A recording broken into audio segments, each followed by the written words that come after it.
Olá, boa noite. Meu nome é Camila, sou do Ministério Esperança de Israel e hoje eu convido você a ler e a refletir um pouquinho mais no livro de Provérbios, ainda no nosso capítulo 1, nesse convite, Que é um convite, uma advertência que a sabedoria tem para a gente nesse livro.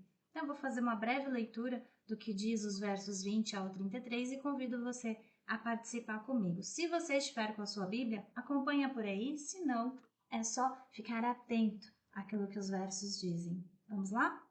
Verso 20, ele diz assim: A suprema sabedoria altissonantemente clama de fora, pelas ruas e levanta sua voz. Nas encruzilhadas, no meio dos tumultos, clama. Às entradas das portas e na cidade, profere as suas palavras. Até quando, honestos, amareis a necessidade? E vós, escarnecedores, desejareis o escárnio? E vós, loucos, aborrecereis o conhecimento? Convertei-vos pela minha repreensão. Eis que abundantemente derramarei sobre vós meu espírito e vos farei saber as minhas palavras.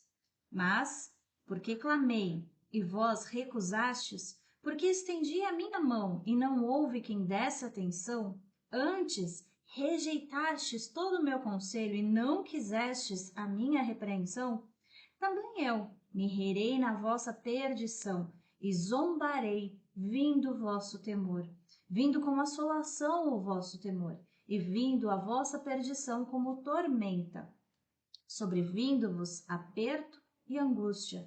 Então a mim clamarão, mas eu não responderei. De madrugada me buscarão, mas não me acharão. Porquanto aborreceram o conhecimento e não preferiram o temor do Senhor. Não quiseram meu conselho e desprezaram toda a minha repreensão. Portanto, comerão do fruto do seu caminho e fartar-se-ão dos seus próprios conselhos, porque o desvio dos simples os matará e a prosperidade dos loucos os destruirá.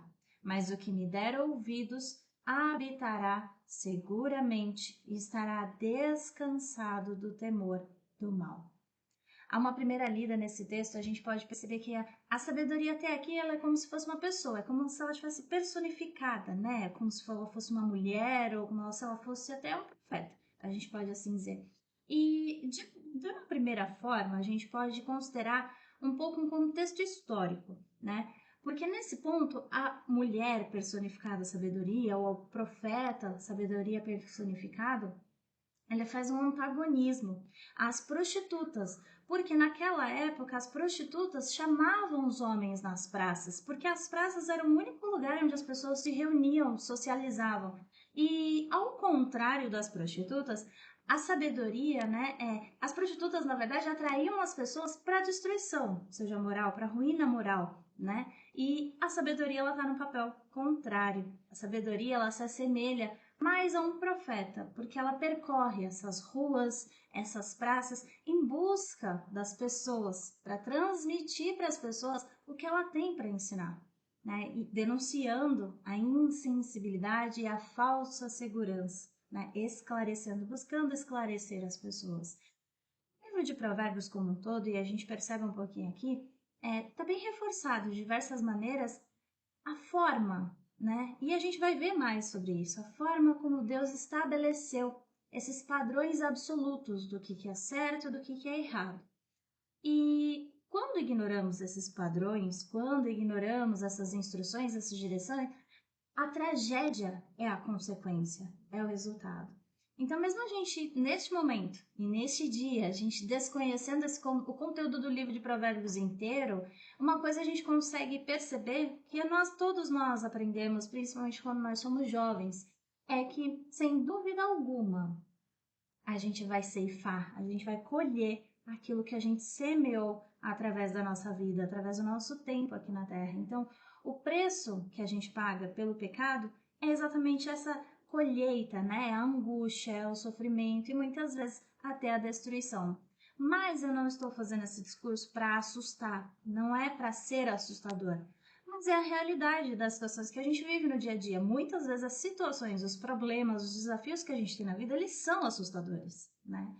E não é que a sabedoria personificada, a sabedoria que a gente está revendo agora e aprendendo mais sobre ela, não é que ela seja como se fosse uma mulher ou como se fosse um profeta rancoroso e vingativo, porque se a gente atentar aos ensinamentos dela, ela vai nos desejar bem, mas se a gente não atentar, ela vai nos desejar mal. Não é isso, mas a consequência de não buscar sabedoria, a consequência de a gente não se empenhar para ter a sabedoria, a consequência da gente não construir a nossa vida pautada em cima dela é uma consequência sem nenhuma misericórdia, né? É a colheita realmente daquilo que foi semeado, da ausência de entendimento, da ignorância, por assim dizer. Então, assim, quando a gente vive a consequência das nossas vidas na ignorância, não tem um meio termo, não tem um paliativo, não tem um alívio, né? O peso, ele é duro, ele é grave, muitas vezes ele é prejudicial. E com o pecado, ainda agrava, porque tem a destruição, né? Física e espiritual. Então, não é sobre a gente conhecer e entender, não é sobre apenas saber e falar sobre algum assunto, mas é sobre executar, é sobre persistir, é sobre a gente se esforçar na busca pela sabedoria. E o caminho para obter sabedoria, para atender o chamado dela, muitas vezes é espinhoso, é exaustivo, é difícil, mas a vida sem a sabedoria que vem de Deus, ela é uma vida, como a gente viu lá em cima, é uma vida de angústia, é uma vida de sofrimento, né? Um pouquinho antes a gente viu isso, e até mesmo uma vida de destruição. Essas são as minhas considerações, as minhas reflexões nesses versos que a gente fez a leitura hoje. Que a nossa vida seja pautada na busca pela sabedoria e não na colheita das consequências duras e drásticas e doloridas e sofridas que é uma vida sem ela, né? Uma vida vivida em plena e completa ignorância. E eu espero que essa palavra, ainda que breve e singela, ela tenha sido uma bênção para você nessa noite. Eu agradeço de verdade a tua companhia até aqui. E se o Senhor assim permitir, na próxima quinta-feira eu estarei aqui de novo no Quinta com a Palavra para fazer mais um pouquinho de reflexão sobre o livro de Provérbios, sobre sabedoria que é tão falado. Deus abençoe a sua vida nessa noite.